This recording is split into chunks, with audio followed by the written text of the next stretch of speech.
તમારો બધાનો પગાર સરકાર પ્રજાના ટેક્સ થી આપે છે, કોઈના કમલમમાંથી પગાર નથી આવતો. કેમ ભાઈ સભ્ય નોંધણી અધિકારીઓ કરે છે? કોણે કીધું? કોઈ કયો પરિપત્ર છે? બતાવો અમને. આ સરકારમાં તલાટીથી લઈને કલેક્ટર શ્રી સુધી અમારા જેવા ધારાસભ્ય પણ, સાંસદ હોય કે બીજા ચૂંટાયેલા પ્રતિનિધિ, બધા પ્રજાના નોકર છે. અમે પણ નોકર છે પ્રજાના ટેક્સના પૈસા અમને પણ પગાર મળે છે.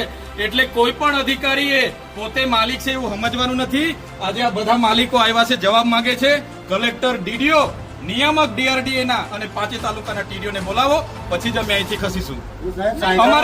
અમારે પોલીસ સાથે કોઈ લેવા દેવા નહીં. પોલીસ મિત્રોને હું વિનંતી કરું છું, ભાઈ અમે શાંતિથી રજૂઆત કરવા આવ્યા છે. તમે ઘર્ષણ નહીં કરો જાણી જોઈને. અમારી સાથે તમે હું કરવા ઝઘડો ઉભો કરો છો? ભાઈ કાયદો વ્યવસ્થા જાળવો ને તમે. પોલીસ ડિપાર્ટમેન્ટ અમારા વિસ્તારમાં શિક્ષકો મૂકી આપવાના છો તમે.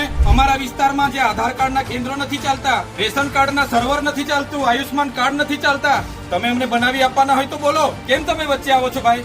રસ્તાના ખાડા પૂરી આપવાના છો તમે હોય કે અમારા જેવા ચૂંટાયેલા પ્રતિનિધિ હોય. પ્રજાના આપણે નોકર છે, એ બધાએ ભૂલવું નહીં જોઈએ.